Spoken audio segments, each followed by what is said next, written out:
the most part, but for those who haven't, this is the first of 2 budget hearings that the law requires every school system to have every year about the, we have to publish the budget so that the public can see it, and then have 2 public hearings, and allow members of the public to be present and to ask questions, comment, and so forth. The format I'm going to suggest we follow tonight is we will let Mr. Craig and Ms. Ante present the budget, lay it out for us, explain it as they choose to. Then we'll let the board members ask questions, try to get themselves clear on anything they're not clear on, and then we'll open it up to everyone here to ask questions or comment if they so choose. And of course, the other staff members who are here, anytime during the whole process that you have something to add or feel like it'd be helpful, please don't hesitate to do that. So, Mr. Craig? There's Mr. Cooper now.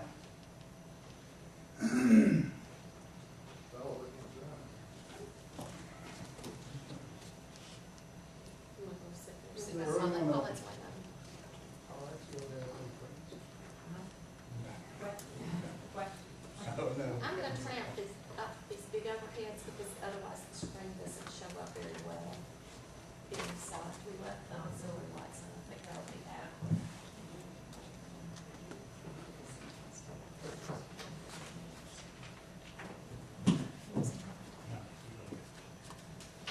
As Mr. Baltz said, this is the first of our 2 hearings regarding our 2011 budget.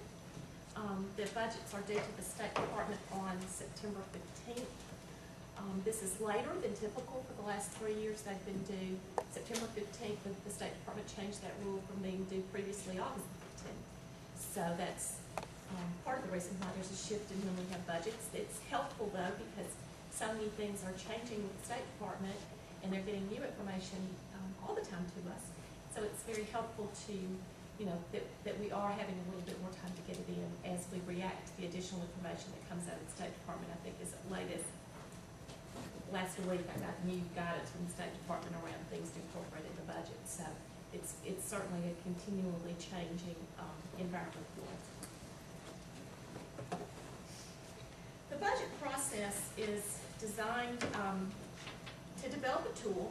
The budget is a tool that we use to run the system with. We are not an appropriation based, so nothing that's approved when the budget is approved is an approved appropriation. It is simply a recommendation of how the district will manage its resources in the upcoming fiscal year. The one thing that does become approved is much of our salaries, because those are set by contract, which this is one of those places where the school year and the fiscal year don't necessarily match up too well, because you have a school year running from October 1 to September 30, and a school year that runs educators' contracts that run from summer to summer, so based on the school year. So that puts us a little bit in a spot where we do have a lot of our budget locked and loaded way before we ever begin this process. We do practice site-based management within our schools, meaning that what the components that come into the budget are based on decisions that are made within the individual schools and individual departments. Those budgets are prepared. The local schools have policies that they have to follow regarding their budget preparations. The principals meet during the staffing times during the spring to work through what they need as far as human resources to conduct the business of their schools, and then they submit to us a budget for the other types of expenditures, non-personnel related expenditures. The premise around site-based management is that it puts the people responsible for it managing those financial resources. As I said, the budget process really begins in the spring when we conduct the school and department staffing meetings. All the principals and the department heads meet with a team of district administrators to determine the staffing for the upcoming school year. There again, that's driven by when notice periods for teachers occur and when teacher contracts renew.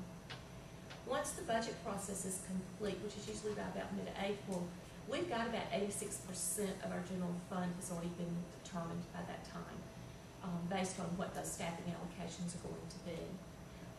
The principals and department heads do turn in their information to us.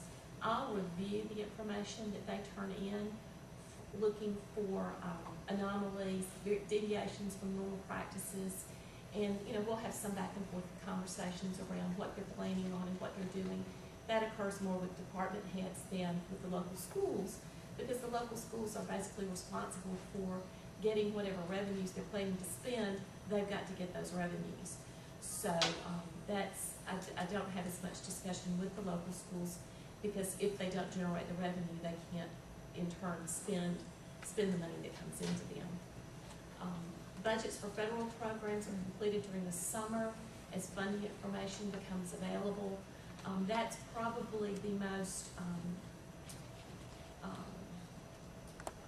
complex portion of the budget preparation, is making sure we're in adherence with all of the federal guidelines regarding federal programming.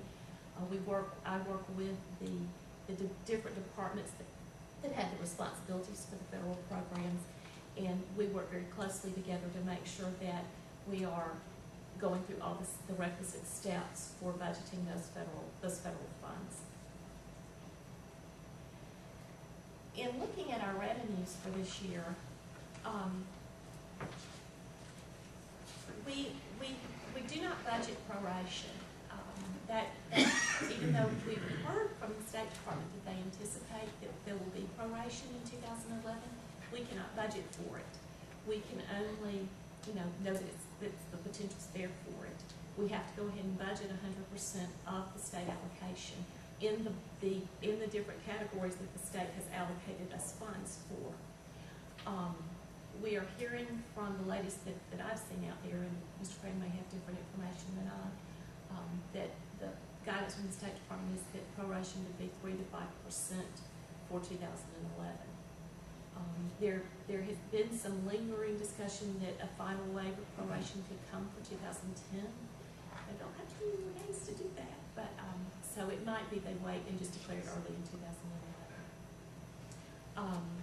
Our ad valorem receipts for our budget, and we've got more detail on this later on, but we're budgeting those to decrease 3% from our 2010 receipts. We do have included in our revenues $2.5 million of Education Jobs Fund. This is a one-time allocation. That's the monies that were approved literally 2 weeks ago. Just very, very recently.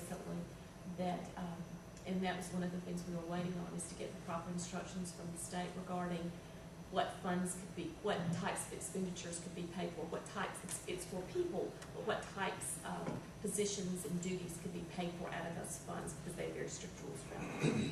We've also included $4.6 million of ARA funds. $3 million of that is stabilization funds, which, if you recall from last year, those funds come in to support the state's foundation program. The balance, about $1.6 million balance of those funds, are included in our title programs and follow the title rules for how those monies can be spent. That 1.6 is, it's kind of interesting. We've not quite had this since anybody that in my office could recall. We budgeted for that 1.6. It was included with what in the revenues that we budgeted last year. But we knew we were going to be able to carry them over this year, so we had a special code we could put them in as an expense code to then carry them over and recognize them as revenue again this year. So it's not a double dip, but it's those funds, we just managed those funds because we didn't want to spend them all in 2010 and not benefit 2011. We wanted to stretch that out as far as we could. And for those title programs, all that money has to be spent at the end of the year. We cannot carry over any of those fund dollars. So we have plans around that. Yes? I've heard all your education information that comes through email and through the Association Journal. That's basically the funding cliff right there, the 2.5 and 4.6, because it expires as it stands now this year. This is the last year. That's what it means for us.